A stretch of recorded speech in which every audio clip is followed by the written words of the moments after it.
Tous les débats qui agitent la capitale sont sur BFM Business. Bonjour et bienvenue dans notre édition spéciale consacrée à l'évasion et à l'optimisation fiscale du géant du e-commerce Amazon. Aujourd'hui, nous avons la présence exceptionnelle sur le plateau de plusieurs intervenants. En raison des conditions sanitaires actuelles, nous sommes en visioconférence avec certains d'entre eux.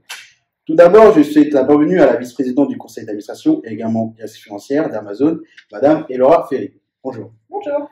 Également Madame Zoé Bousky, responsable des relations publiques d'Amazon France, qui est en ligne avec nous. Bonjour. Monsieur Tristan Giquel, employé d'Amazon et représentant des salariés. Bonjour. Bonjour monsieur. Et ainsi que deux experts, monsieur Alexis Collard, à côté de moi, consultant en stratégie d'entreprise et prévention des risques. Bonjour monsieur. Bonjour à vous. Et également madame Eva Gabert, experte en fiscalité internationale. Bonjour. Bonjour, merci de me recevoir. Dans cette première partie d'émission, nous allons évoquer les conséquences de l'évasion et de l'optimisation fiscale pour les différentes parties prenantes d'Amazon Group, ainsi que les structures de gouvernance et que le leadership. Récemment, la Commission européenne a envoyé une demande d'information au Grand-Duché du Luxembourg, où se trouve le siège européen d'Amazon. L'objectif était de vérifier si l'impôt sur les sociétés applicable à Amazon était conforme aux règles de concurrence européennes. La sanction est alors tombée. Accusée de bénéficier d'incitation fiscale de 250 millions d'euros du Luxembourg, elle était ordonnée à l'entreprise de rembourser l'argent. Dans un premier temps, Madame la vice-présidente, comment réagissez-vous à cette condamnation au remboursement de plus de 250 millions d'euros auprès de la Commission européenne? Monsieur Bas, sachez que nous sommes en total désaccord avec cette sanction. Nous faisons appel auprès de cette instance pour un autre procès, mais ma réaction est de réfuter cette sanction. Nous ne faisons aucune action illégale, que ce soit en Europe ou dans le monde. Mais vous ne réfutez pas que votre entreprise fait de l'évasion fiscale. Monsieur, nous pratiquons ce qu'on appelle l'optimisation fiscale. Est-elle interdite dans la loi européenne? Il ne faut pas confondre fraude et optimisation fiscale. Permettez-moi également de vous rappeler que le tribunal de l'Union européenne a annulé le 12 mai très précisément une décision prise en 2017 par la Commission européenne qui considérait, comme vous le dites, qu'Amazon avait reçu des avantages fiscaux illégalement. Mais madame, d'un point de vue éthique, cela pose forcément un problème, vous ne trouvez pas? Vous me parlez d'éthique, moi, je vous parle de loi. Recentrons le débat. Nous sommes là aujourd'hui pour parler des conséquences de cette évasion fiscale pour les différentes parties prenantes. Nous avons fait le choix éditorial de commencer par une personne de la direction. Qu'est-ce que pouvez-vous nous dire sur cela? Monsieur Bas, sachez que nous, dirigeants, nous sommes là pour assurer la pérennité de l'entreprise. Nous maximisons les bénéfices et minimisons les dépenses. Nous sommes armés d'avocats, de fiscalistes, d'experts comptables qui nous aident à réaliser notre mission. Nous nous assurons de la bonne qualité de nos démarches et cela en toute légalité. Nous assurons aussi une bonne cohésion de nos collaborateurs en appliquant tous les acteurs. Nous devons rendre des comptes à l'ensemble des partenaires, que ce soit clients ou médias. Pour cela, je ne commenterai pas la décision de justice à cet effet. J'attendrai la date de la commission d'appel européenne. Très bien, Madame Ferry. À présent, nous allons laisser Monsieur Collard, consultant en stratégie d'entreprise et prévention des risques, prendre la parole. Bonjour à monsieur Bas et encore merci de m'accueillir sur votre plateau aujourd'hui. Merci d'avoir répondu favorablement à l'invitation. Pour commencer ma première question, à combien estimez-vous l'action d'Amazon actuellement? Alors, je ne vais pas pouvoir vous donner de chiffres exacts, une petite estimation, parce qu'il ne faut pas oublier qu'Amazon c'est un grand groupe et donc le cours de l'action varie et fluctue énormément. Mais aujourd'hui, je dirais que le cours de l'action se trouve autour de 3 500 $, ce qui correspond en euros à environ 3 100 €. Très bien, merci pour ces chiffres. À présent, parlons d'évasion fiscale d'Amazon. Pouvez-vous me donner votre point de vue sur ce sujet, Monsieur Collard? Vous savez que c'est pas dans mes habitudes de commenter les aspects juridiques des entreprises, mais je suis pour le principe de liberté. Et déjà, ce que je peux vous indiquer, c'est que ce que fait Amazon est complètement légal. Certaines personnes pensent que les actionnaires gagnent plus d'argent quand l'entreprise paie moins d'impôts. Il faut savoir que tout cela est faux. Il est nécessaire de payer des impôts. Et la politique d'Amazon par rapport au reversement des dividendes est fixe. Le chiffre d'affaires ou le taux d'imposition n'influe donc pas sur les dividendes perçus par les actionnaires. Et du coup, pour rebondir là-dessus, quelles sont pour vous les conséquences de cette évasion fiscale pour les actionnaires? Alors pour moi, cette évasion fiscale amène à une perte de contrôle financière et un manque à gagner sur la valeur indicative de l'action. Merci beaucoup pour votre intervention, votre franc-parler et toutes vos informations. Merci à vous. Laissez-moi à présent donner la parole à un salarié de l'entreprise. Bonjour, monsieur Jiquel. Pouvez-vous nous décrire en quelques mots, pour nos téléspectateurs, votre poste? Alors bonjour, oui, je m'appelle Tristan Giquel. Comme vous voyez actuellement, je suis un employé Amazon. Donc je travaille à Amazon depuis à peu près 7 ans. Je suis un pionnier sur le site de Amazon Bretigny-sur-Orge qui a ouvert il y a 7 ans, bien sûr, dans le 91. Et j'occupe donc le poste de gestion d'envoi de colis avec une équipe pour à peu près de 50 personnes. Pour vous donner un chiffre, on tourne autour d'entre 10 et 15 000 colis par jour qu'on envoie tous les jours. D'accord. Merci pour toutes ces informations. Nous vous connaissons un peu maintenant. Comme vous le savez, nous sommes aujourd'hui présents pour parler des conséquences sur les différentes parties prenantes de l'entreprise Amazon. L'évasion fiscale faite par Amazon vous impacte sur la façon de travailler au quotidien? Alors oui, je peux clairement en parler de ça. Donc ces décisions, elles sont faites par les hauts directeurs et les hauts cadres dirigeants. C'est vrai que nous, à notre échelle, ça nous impacte très peu, comme c'est plus d'un côté fiscal, mais on voit l'envers du décor. C'est-à-dire que d'un point de vue secondaire, les conditions de travail vont se détériorer. C'est vrai que les conditions sanitaires, j'allais dire, mais non, les conditions de travail, elles se détériorent, donc on voit plus de turnover. On assiste aussi également à une amplification des masses de grève. Il y a beaucoup de syndicats employés qui se mettent en place pour faire des grèves. Il y a aussi des manifestations. Il y a beaucoup de démissions et aussi malheureusement des dépressions de salariés. Si je résume bien, l'évasion n'a pas d'impact sur vous, mais ce sont les conséquences de cette évasion qui sont à l'origine des difficultés rencontrées. Oui, c'est exactement ça, monsieur Ba. Comme vous savez, Amazon, c'est une entreprise assez exceptionnelle. C'est l'une des plus grandes entreprises au monde. Cependant, je suis content qu'on puisse parler d'Amazon, car il y a une très bonne ambiance, en tout cas au sein de mon département. Je ne voudrais pas cracher dans la main qui me nourrit quand même. Oui, nous comprenons bien toute la difficulté qui est de parler aujourd'hui. Vous avez beaucoup de courage et gagnez tout mon respect. Merci, pas de souci. À présent, nous pouvons parler ensemble des clients qui achètent régulièrement sur le site d'Amazon. Êtes-vous vous-même un client fidèle d'Amazon? Alors oui, outre ma casquette d'employé de chez Amazon, bien sûr, je suis vraiment adepte du site internet. Mais qu'est-ce qui vous a poussé à acheter sur leur site?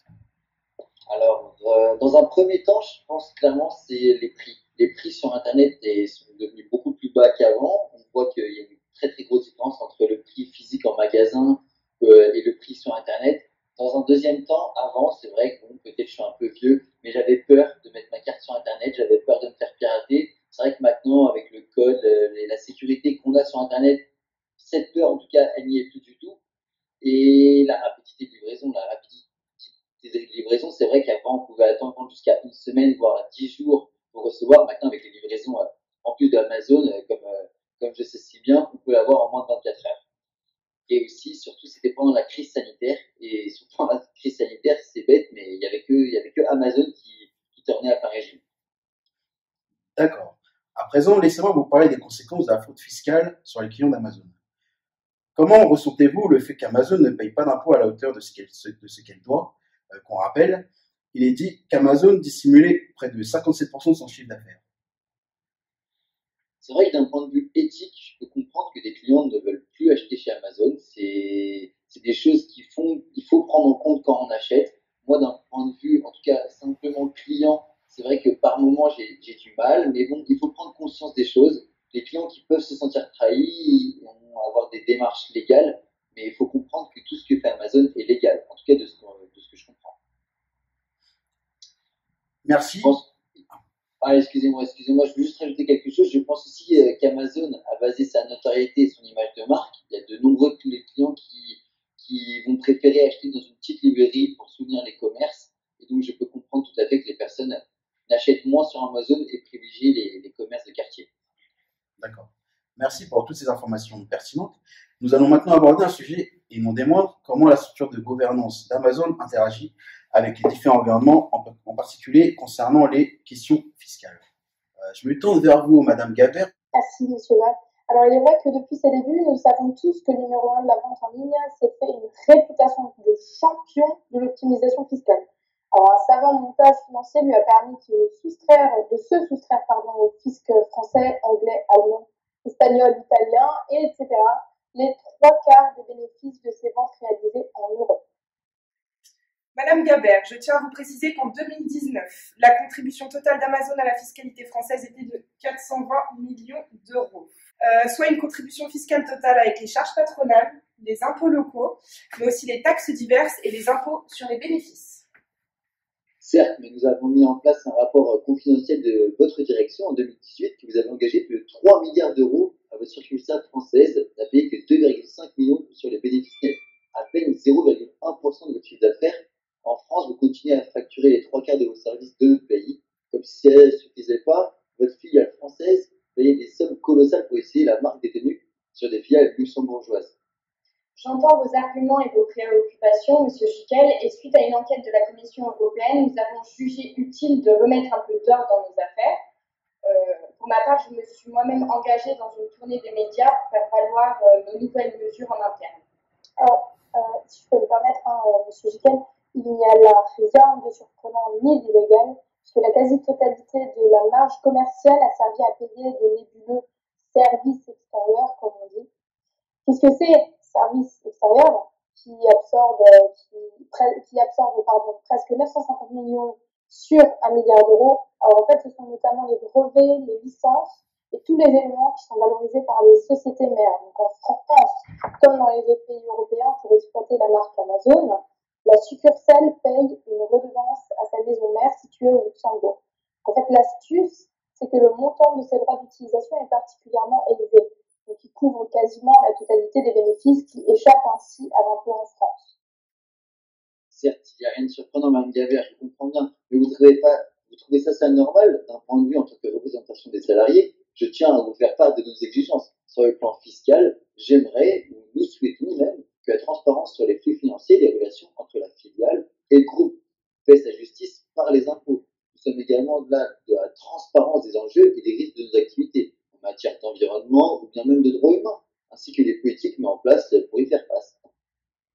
Monsieur Schickel, concernant vos requêtes et vos dénonciations en matière fiscale, nous nous acquittons de tous les impôts et de toutes les taxes dont nous sommes redevables, et nous agissons toujours dans le respect du cadre juridique. De plus, nous soutenons l'Organisation de coopération économique, donc dans son travail de révision du système fiscal international. Pour rappel, en octobre dernier, l'OCDE avait publié des rapports sur une approche à 2 piliers, visant à garantir que les multinationales paient leur juste part d'impôts dans les pays où elles opèrent. Pour appuyer le discours de ma collègue, M. Schickel, donc elle vous a répondu concernant les accusations fiscales. Maintenant, je vais le faire concernant vos accusations sur les droits humains, notamment vos exigences. Je tiens à ajouter que nos employés sont parfois accusés d'être des âmes désespérées et traités comme des robots. Ce n'est pas vrai. Nos employés peuvent prendre des pauses informelles tout au long de leur journée pour s'étirer, s'hydrater, aller aux toilettes ou encore parler à leurs responsables, sans que cela ait une incidence sur leur performance. Nous ne fixons pas d'objectifs de performance déraisonnables. Nous fixons des objectifs de performance qui sont réalisables pour nos employés. Ça, je suis bien d'accord avec vous, madame. Je comprends bien, moi-même, travaillant dans Amazon. Mais nous estimons quand même, avec une certaine association, que le mode d'association et Amazon n'est pas viable. En plus de savants avantages financiers qu'une personne lambda ne pourrait pas comprendre, il y a des choses qu'on ne peut pas respecter. Il y a des lourds impacts environnementaux. La liste des impacts qui sont négatifs s'alourdit de jour en jour. Avec, honnêtement, on va pas se mentir, il y a de fausses mesures qui sont mises en place. La maximisation des profits est au centre de vos préoccupations. Et cela malgré la pression exercée par certains actionnaires. La dernière fois, les actionnaires ont proposé 11 propositions. Pas 10, pas 12, 11. 11 propositions, les 11 ont été refusées. Alors, il y avait des propositions comme des propositions sur les mesures environnementaux, sur la discrimination du travail, sur la gouvernance, sur les technologies. Mais les 11 étant été refusées, je peux comprendre que ça peine les personnes. Sachez, M. Schickel, qu'on réfute totalement ces informations qui sont trompeuses et qui comportent de très nombreuses erreurs factuelles et spéculations qui sont sans fondement. Amazon s'acquitte de l'ensemble des impôts et taxes éligibles en France et dans tous les pays où Amazon réside. On a plus de 9300 emplois en CDI en France d'ici la fin de l'année. Amazon Group est devenu l'un des employeurs majeurs et notre marketplace a permis de créer des milliers d'emplois supplémentaires au sein des petites et moyennes entreprises qui vendent sur notre site. Nous sommes très fiers de notre environnement de travail et on invite tous ceux qui le souhaitent à venir visiter l'un de nos sites pour se faire leur propre opinion. Par ailleurs, nous sommes engagés et investissons dans le développement durable depuis des années au travers de programmes innovants tels que déballer sans s'énerver ou expédier dans l'emballage d'origine. Mais on a également un réseau de parcs éoliens et solaires et on a récemment pris un engagement fort pour atteindre l'objectif de l'accord de Paris 10 ans plus tôt, c'est-à-dire atteindre cet objectif en 2040 plutôt qu'en 2050. Et j'ajouterai que dans le cadre du dialogue autour de la gouvernance d'entreprise, nous avons rencontré chacun des référents gouvernance d'entreprise des actionnaires et nous avons répondu à de nombreuses lettres de nos investisseurs. Très bien. Je vous remercie Madame Bousquier pour cette intervention. Nous allons maintenant passer au grand principe de leadership d'Amazon. Alors si je peux me permettre de commencer, le premier principe de leadership est l'obsession du client. C'est un principe qui existe chez nous depuis le tout premier jour. Ce sont effectivement les toutes premières lettres d'ailleurs aux actionnaires établies en 1997 par M. Bezos. Il faut savoir qu'il existe au total 14 principes de leadership d'Amazon développés par notre fondateur qui guident l'entreprise chaque jour. Depuis l'année dernière, les employés souhaitent effectivement ajouter l'inclusion au principe de leadership officiel d'Amazon et je pense que c'est une très bonne initiative. C'est vrai que ce serait pas mal. Vous avez entendu les témoignages sur la discrimination sur les lieux de travail, ou notamment le racisme ou quand même le sexisme dernièrement? C'est vrai qu'Amazon a essuyé beaucoup de critiques concernant les conditions de travail des employés. Que vous répondez à cela, Madame Bousquier? Alors, il est important de reconnaître nos erreurs pour avancer et nous améliorer. Pour être transparente avec vous, nous nous sommes retrouvés dans une spirale où notre seule responsabilité était d'accroître notre profit. C'est ce qu'on appelle d'ailleurs la responsabilité économique. Cette approche exclut forcément tout autre type de responsabilité. Aujourd'hui, on souhaite aller de l'avant et on souhaite aller vers un leadership plus responsable qui tient évidemment compte d'une approche holistique de la performance sociale, sociétale et économique, bien évidemment. Cela implique d'avoir des managers qui ont deux types de responsabilités, être responsable d'un côté et être redevable de la performance de leur entreprise et aussi de la communauté dans son ensemble. C'est ça la grosse distinction. Pour cela, nous devons relever une série de défis majeurs en matière de leadership responsable qui sont autant le bien-être de nos collaborateurs que leur évolution, que leur progression de carrière, mais aussi des démarches RSE, des défis intergénérationnels, etc. Nous avons encore beaucoup de travail, c'est évident, mais je pense que nous allons dans le bon sens. Concernant nos collaborateurs qui doivent d'ailleurs être considérés comme les clients d'Amazon, c'est-à-dire être au centre de nos préoccupations, il est vrai que nous devons redoubler d'efforts. Cela passe par l'instauration d'une vraie politique RH dans tous les pays, mais aussi par un management plus responsable, j'en parlais juste avant. Nous continuons à élaborer de nouvelles directives dans nos principes de leadership. D'ailleurs, notre fondateur a affirmé sa volonté à s'efforcer d'être le meilleur employeur de la planète en assurant un environnement propice au travail, plus agréable et plus juste envers nos collaborateurs. Pour appuyer les dires de ma collaboratrice, en tant que leader, nous devons sortir de notre rôle traditionnel et faire preuve de responsabilité et de redevabilité envers un groupe plus large de parties prenantes. Avoir une approche holistique de la responsabilité, c'est-à-dire prendre en considération une dimension éthique et morale. Nous devons également chercher la performance sociétale, environnementale, interculturelle, en plus de la performance économique qui reste vitale au sein de notre entreprise. Merci à tous pour ces interventions. On se retrouve maintenant pour la deuxième partie de notre débat qui porte sur les stratégies d'atténuation des risques d'Amazon. Pour conclure le débat, nous aurons les recommandations de nos experts qui conseillent de grosses structures sur la prévention des risques, les affaires géopolitiques, politiques fiscales et tous les problèmes sous-jacents qui en découlent. En parlant de grands principes, Amazon est considérée comme l'une des firmes les moins respectueuses de l'environnement, selon Greenpeace en 2017. De plus, la politique de stockage d'Amazon repose sur la destruction des invendus. En 2018, 3,2 millions de produits neufs en France ont été détruits, selon la CGT en France. L'entreprise a été poursuivie à plusieurs reprises par le gouvernement américain. Il cumule procès, enquêtes et accusations. Amazon a fait l'objet d'une enquête concernant le gaspillage d'objets en bon état. Monsieur Jiquel, qu'en pensez-vous? Je pense que la mise à disposition de ces capacités en intelligence artificielle pour les entreprises du secteur pétrolier est juste inacceptable d'un point de vue environnemental quand on voit l'impact que cela a. De plus, Amazon est souvent critiqué par son empreinte de carbone en raison de la consommation d'énergie et de ses immenses fermes de secteur pour ses activités très lucratives dans le cloud. Et bien sûr, son entreprise a bâti son secteur sur un énorme réseau logistique de transport routier pour assurer les livraisons de plus en plus rapides, comme le monde va. Ce qui génère énormément d'effets à effet de serre. Les principaux coupables du changement climatique, c'est bien les responsables de la livraison. Amazon, pour quelques chiffres, a généré 55,8 millions de tonnes à gaz à effet de serre en 2018, soit l'équivalent d'émissions du Portugal. Vous vous rendez compte, du Portugal, Amazon pollue encore plus qu'un pays. C'est vrai que nous prenons beaucoup d'initiatives pour construire une entreprise durable pour nos clients et notre planète. Nous avons lancé un label éco-friendly, le Climate Pledge Friendly, qui permet aux utilisateurs de notre site américain de connaître les produits les plus éco-responsables à l'achat. Nous souhaitons d'ailleurs l'étendre à d'autres pays. Nous avons également lancé notre propre certification durable avec Compact by Design, qui permet à nos clients de reconnaître les produits avec des emballages éco-responsables, donc par exemple avec beaucoup moins de plastique. Amazon a également annoncé le 12 mai 2021 l'émission d'une obligation durable d'1 milliard de dollars qui permettra de financer des projets dans les énergies renouvelables, la mobilité propre ou encore les bâtiments verts. Toutes ces initiatives sont lancées dans le but de réduire de manière significative nos émissions carbone. Comme vous l'avez indiqué, des actions sont mises en place à la suite de ces critiques. Surtout à la suite de nos démarches éco-responsables. Il est désormais temps d'évoquer l'aspect fiscal de la société. Pouvez-vous nous éclairer sur votre politique fiscale les dernières années et pourquoi le Luxembourg, Madame Bousquet? Oui, bien sûr, Monsieur Ba. Alors, Amazon s'acquitte de l'ensemble des impôts et des taxes exigibles en France et dans tous les pays où il est présent d'ailleurs. Pourquoi est parti au Luxembourg pour les impôts? Je vous réponds, optimisation fiscale. Il y a une réelle plus-value pour l'entreprise d'avoir une holding au Luxembourg d'un point de vue fiscal. Cela nous permet de réaliser d'importantes économies qui vont financer nos actions pour l'environnement notamment. Y a-t-il des risques économiques à faire cela, Madame Gabert?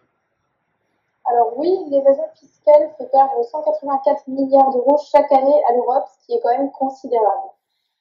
De plus, cette évasion fiscale, ça a des conséquences sur les emplois français. En effet, tout à l'heure, il était évoqué que Amazon était le sauveur et proposait des emplois de tous les côtés, top employeur, d'accord. Mais il ne faut pas oublier que ce sont des spécialistes des emplois précaires, où ils vont recourir en fait à ces emplois sur les périodes de fêtes de fin d'année, où en fait ils vont être en plein rush, tellement ils vont avoir de demandes et ils vont être obligés de subvenir aux besoins de chacun. D'ailleurs, l'ancien secrétaire d'État au numérique, Mounir Majoubi, il a accusé Amazon d'avoir détruit 7900 emplois sur le territoire français, ce qui n'est pas rien. Donc oui, forcément, on va retrouver des risques économiques importants à travers ces mesures d'optimisation fiscale, mais c'est pas tout, cela peut avoir en fait des répercussions d'un point de vue géopolitique. Ah oui, mais pour quel type de risque? Alors, une évasion fiscale au Luxembourg, en ayant un siège social basé à Seattle aux États-Unis, en fait, tout simplement, ça peut créer une fracture entre les employés et les employeurs, enfin les employés français, j'entends, parce qu'en fait, ils vont avoir cette sensation de travailler dans le vide. De plus, Amazon va proposer des services, des produits et des services différents d'un pays à l'autre. Je dirais plutôt d'un continent à l'autre. Ce qui va justement renforcer cette idée que l'Europe n'est pas la priorité d'Amazon. Aujourd'hui, il y a des produits qui sont largement plus faciles d'accès aux États-Unis que sur le continent européen. On a énormément critiqué Amazon pour le côté environnemental, mais on peut parler de l'aspect social et des conditions de travail. Qu'avez-vous à dire sur la gestion des risques sociaux et notamment des conditions de travail de vos employés, Madame Ferry? Monsieur Ba, sachez que nous avons été soumis à une réévaluation des risques pour la santé et la sécurité de nos salariés au sein de l'entreprise pendant la crise de la Covid-19. Nous avons donc réduit la charge de travail de nos employés. De plus, l'entreprise offre quand même des avantages attractifs, notamment un congé parental rémunéré supplémentaire pour les jeunes parents. On a aussi un programme option carrière qui permet aux employés en poste depuis plus d'1 an de se former dans des domaines porteurs et de bénéficier d'un financement à hauteur de 95% de leur formation. Depuis le lancement de ce programme, il y a 4 ans, on a déjà permis à plus de 16 000 salariés dans 10 pays différents d'obtenir un diplôme dans des domaines qui sont porteurs, comme la conception de jeux, la communication visuelle, les soins infirmiers, la programmation informatique, la radiologie, ainsi que d'autres domaines. De plus, je tiens à relever qu'Amazon met également en place des avantages financiers, comme le 13e mois, la prime de transport ou encore la prime anniversaire. Enfin, pour vous assurer de notre prise en compte de ces risques, nous avons réalisé une étude de bien-être au travail. Les résultats sont que 82% des collaborateurs d'Amazon en France disent qu'ils sont satisfaits de leur travail chez Amazon et 7 d'entre eux sur 10 recommandent Amazon à leurs amis et à leurs proches pour y travailler. Que pensez-vous de cela, monsieur Jiquel? Alors, j'entends bien Madame Ferry s'inquiéter au niveau des 7 salariés sur 10. Par contre, il faut aussi avoir l'autre côté de la balance, qui sont les risques identifiés par les employeurs, par des personnes externes ou internes dans les entreprises. Dans un premier temps, il y a les conditions de travail qui sont extrêmement compliquées, avec les nombres d'heures de travail, l'aménagement de l'espace, le temps et les charges répétitives qui sont un facteur lié à la difficulté du travail, forcément. Pour illustrer mes propos, un exemple m'est parvenu il y a 3-4 ans, où j'aimerais bien vous en faire part. Un collègue à moi a essayé d'avoir une pause pour aller uriner. Cette pause est contrôlée et même on va voir comment il peut diminuer son temps pour être encore plus efficient. Laissez-moi vous le citer. Le témoignage de l'enquête. Alors, certains employés ont été obligés d'uriner dans une bouteille pour atteindre leur objectif et d'autres ont été privés de pause, ce qui est à l'encontre de la loi et du bien-être des employés. Moi, je pose une question. Est-ce que vous trouvez ça normal? Bien évidemment que non. Aujourd'hui, c'est pas normal d'avoir affaire à ce genre de situation. Mais malheureusement, c'est la manière dont fonctionnent certaines entreprises. Amazon n'est pas la seule à fonctionner de cette manière-là. C'est important de le souligner également. Mais c'est pas normal. Ça ne justifie absolument pas les faits. Moi, il y a d'autres risques que je voudrais qu'ils soient pris en compte. Mais là, c'est mon côté expert qui parle parce qu'on parle du côté travailleur, du côté employeur, ces aspects-là. Mais on en oublie en fait le risque qu'il y a pour les clients. Et aujourd'hui, Amazon met en danger ses clients. Enfin, du moins, il y a pour le moment une procédure judiciaire en cours, mais pour le moment, ils sont soumis à une amende de 746 millions d'euros.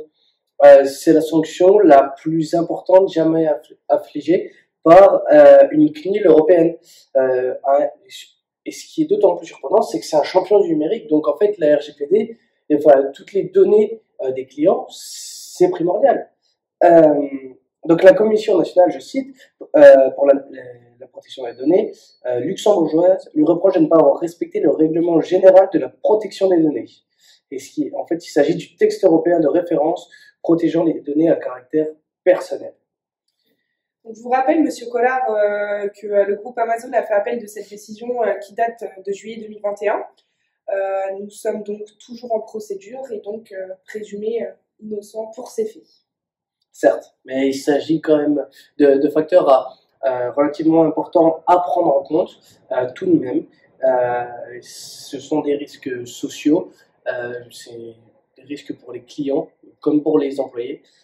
Donc c'est hyper important de les prendre en considération parce que derrière ça permettrait une situation de win-win où en fait tout le monde est gagnant et cela va permettre en fait d'avoir une meilleure productivité, un sentiment de bien-être plus important et c'est bénéfique pour tout le monde. Pouvez-vous nous en dire plus sur l'évaluation des risques, Monsieur Collard? Alors tout simplement, l'évaluation des risques, c'est l'identification et l'évaluation d'un danger individuel, d'un événement ou de tous les dangers identifiés ou événements combinés pour accomplir une même tâche. D'accord ? La matrice d'évaluation des risques est souvent utilisée pour estimer le degré de gravité et la probabilité de chaque danger ou événement. Donc là, elle s'affiche ici à l'écran. Donc on remarque qu'il y a 3 zones. Il y a la zone d'inquiétude, zone de prudence, zone de confort. Okay, vous voyez également les degrés de sévérité, 1, 2, 3, 4, et les probabilités allant de A à E. A étant un événement fréquent et E étant un événement peu probable.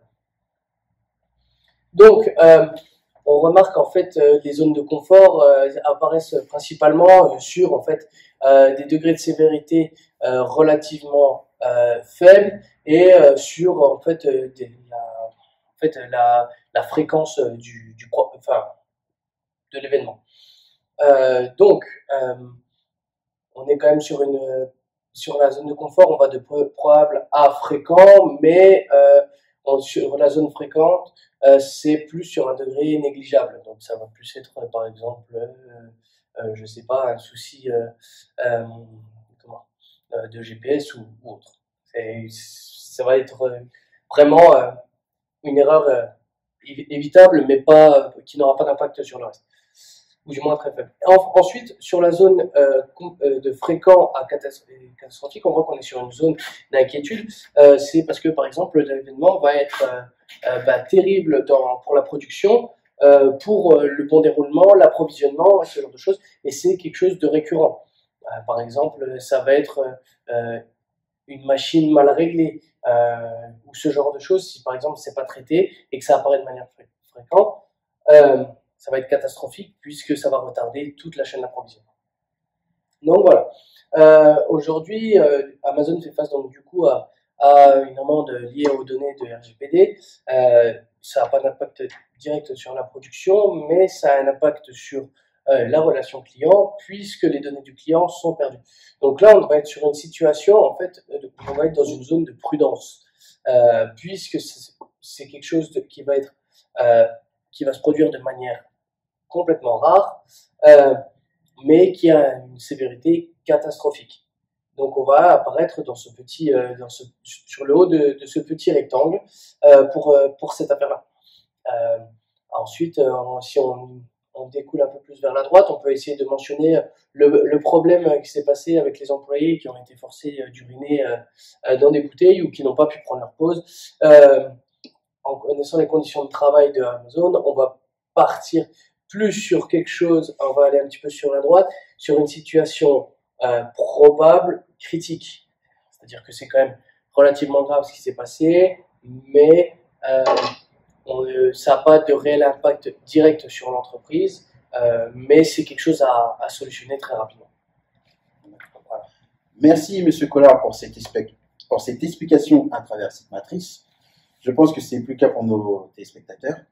Je me tourne désormais vers les experts. Aujourd'hui, quelles sont les stratégies à mettre en place au sein d'une société? Aujourd'hui, donc, la meilleure manière de traiter les risques, ça peut se faire donc du coup grâce à la matrice comme je l'ai évoqué, mais également avec l'utilisation d'autres outils internes comme les questionnaires, les ateliers de brainstorming, les inspections et les audits faits par des entreprises externes. Ce coup-ci, ça va être des organigrammes et des analyses des dépendances, des approches ASOP et FMEA, mais également des analyses de SWOT et des PESTEL. Donc ça, c'est la première étape. Ça va être l'élément clé en termes de stratégie à mettre en place pour une entreprise si elle veut traiter les risques de la bonne manière. Donc ensuite, en évaluant ces risques, il sera possible de mettre en place ces stratégies pour limiter les dégâts, et ça va permettre également de prévenir le risque. Donc en fait, en mettant toutes les situations possibles, on va être dans la capacité de pouvoir mieux traiter le problème et donc, encore une fois, réduire les dégâts et en fait essayer de faire en sorte que ce souci ne soit plus en fait soit sur quelque chose sur l'échelle de en fait peu probable alors qu'il était sur une échelle d'occasionnel auparavant. Mais l'autre stratégie qui va être mise en place, ça va être en fait tout simplement l'apprentissage actif. C'est tout bête, mais on apprend toujours de nos erreurs. Donc en fait, il y a cet événement qui s'est produit, il y a une erreur. Alors oui, on en avait approximativement parlé auparavant, ça n'a pas été suffisamment traité, mais à la suite de cette erreur, une fois qu'on a solutionné ce problème, on se repose des questions sur ce problème. Qu'est-ce qui n'a pas fonctionné? Pourquoi cela a pris autant de temps? Et en fait, en faisant toutes ces techniques, on va vraiment réussir à limiter les risques et en fait, on se retrouvera avec que des risques peu probables. On l'espère. Très bien. Merci pour toutes ces informations, c'était passionnant. J'en ai appris un peu plus. Comme je vous le disais tout à l'heure, notre dernière partie concerne les recommandations faites à Amazon par nos invités experts en stratégie d'entreprise, prévention des risques, fraude fiscale et paradis fiscaux. Il me semble que M. Jiquel en a une. Pouvez-vous nous en parler? Alors oui, tout à fait. Alors, pour pallier à l'événement de l'impôt et adapter à la fiscalité de l'activité économique, un nombre croissant d'experts et d'observateurs préconisent d'intégrer l'impôt sur les sociétés à la dimension digitale afin de relocaliser les choses. Nous souhaitons la mise en place d'un reporting public pays par pays sur l'obligation de rendre publiques les informations concernant vos activités dans chaque pays, ce qui permettra de vous taxer en conséquence. Merci, Monsieur Jiquel. Je me retourne vers vous, Monsieur Collard. Partagez-vous ce point de vue? La recommandation de Monsieur Jiquel vous semble-t-elle réalisable? Alors, la proposition de M. Jiquel quant à la digitalisation est réalisable, surtout dans une multinationale de l'envergure d'Amazon et à l'ère du 100% digital aujourd'hui, il ne faut pas l'oublier. Celle-ci devrait être couplée à la mise en place d'un système fiscal basé sur la taxation unitaire des multinationales afin qu'Amazon paye sa juste part d'impôt. Je recommande également la mise en œuvre d'un traité international contraignant destiné à encadrer l'action des multinationales et les obliger à publier des informations concernant les enjeux et les risques de leur activité en matière d'environnement et de droits humains, ainsi que les politiques mises en place pour y faire face. Merci, Monsieur Collard. Je me tourne vers vous, Madame Gabert. Que pensez-vous de la dernière proposition de Monsieur Collard concernant la publication d'informations stratégiques? Alors, je trouve que ce sont d'intéressantes recommandations qui ont été faites là par messieurs Jiquel et Collard. Je ne peux que les partager et les soutenir. Puisqu'effectivement, en matière de fraude fiscale, la communication est un volet très important, voire primordial. Il est important qu'Amazon admette son erreur de façon claire. Le groupe doit être honnête, par exemple organiser une conférence de presse pour exposer les faits, par exemple, telle année, nous avons fait l'évasion fiscale à hauteur de tant et tant d'euros. Nous nous en excusons et agissons déjà dans le but de réparer cette erreur en payant l'amende, en établissant de nouveaux processus afin d'être honnête fiscalement. C'est un exemple. Mais ce type de communication, bien que nécessaire, n'est pas suffisant. Comme l'a expliqué M. Collard, Amazon doit également trouver ses actions et ça peut passer par la publication d'informations concernant les enjeux et les risques de leurs activités ainsi que leurs actions stratégiques, bien évidemment. Et si je peux me permettre, ces informations, ça ne doit pas uniquement concerner le volet fiscal, mais également en fait, tout ce qui va concerner la partie environnementale, mais également sociétale. Oui, effectivement, Amazon peut et doit même atteindre le bien-être au travail aussi. Ceci peut se faire en instaurant un environnement de travail et un style de travail fondé sur des valeurs, par exemple la communication et le dialogue ouvert, le travail d'équipe et la coopération, la flexibilité, la discrétion, le soutien à la prise de risque raisonnable, ou alors être équitablement rémunéré en termes de salaire et d'avantages. Tout ceci en favorisant tous ces éléments, Amazon pourra assurer à ses collaborateurs un environnement de travail nettement plus sain. Et si je peux me permettre de rebondir 10 petites secondes sur ce que vous venez de dire, on a vu que beaucoup d'employés d'Amazon qui avaient parlé ouvertement des problèmes au sein d'Amazon avaient connu des répercussions, soit sous forme en fait de licenciement ou de censure. Donc c'est important de le signaler. Donc, nous avons parlé du volet fiscal, du volet sociétal, mais qu'en est-il du volet environnemental? Madame Gabert. Alors, oui, de nos jours, les entreprises adaptent de façon primordiale l'organisation et l'environnement de travail en innovant et en proposant des concepts écologiques respectueux de l'environnement. Par exemple, McDonald's qui a supprimé les pailles en plastique des sodas en proposant à la place des gobelets en carton recyclé, des poubelles spécifiques au recyclage sont également mises à disposition pour les collaborateurs et pour les clients. Donc effectivement, Amazon devrait prendre le pas aussi. Je ne sais pas si c'est déjà le cas, mais ça devrait l'être, c'est certain. Je me tourne vers vous, Madame Bousquier. En tant que responsable de la relation publique d'Amazon Group, que pensez-vous de ces propositions environnementales? Donc effectivement, nous tentons chez Amazon de mettre ce genre d'action en place également. Des équipes travaillent dessus depuis quelques temps et nous espérons que nos projets verront le jour au troisième trimestre 2022. En septembre dernier, Amazon a annoncé la création d'un fonds éponyme, le Climate Pledge Fund, financé à hauteur de 2 milliards de dollars. Nous investissons dans des entreprises du monde entier, de toute taille et de tout niveau, pour aider à réduire l'empreinte carbone et donc faciliter la transition des entreprises vers une production nette à zéro carbone. Nous visons à atteindre 100% d'énergie renouvelable d'ici 2030 et à atteindre zéro carbone dans l'ensemble des activités d'ici 2040, comme l'avait précisé au tout début donc la directrice Elora. Amazon a également investi 440 millions de dollars dans une start-up qui s'appelle Rivian et qui est spécialisée dans les véhicules électriques. Nous avons engagé 100 milliards de dollars dans une autre initiative appelée Right Now Climate Fund, qui soutient des projets de reforestation dans le monde entier. Et puis, je finirai par dire qu'Amazon a une culture d'innovation forte et ancrée. Nous allons continuer à innover en faveur de l'environnement dans les technologies durables. Voilà. Le débat concernant l'évasion fiscale d'Amazon est maintenant terminé. Je remercie les différents intervenants qui ont participé à ce débat. Le débat est maintenant disponible sur les réseaux sociaux, en replay et également sur le site internet de la chaîne BFM Business. À demain pour un nouveau débat. Comment expliquer l'inflation du prix de l'essence?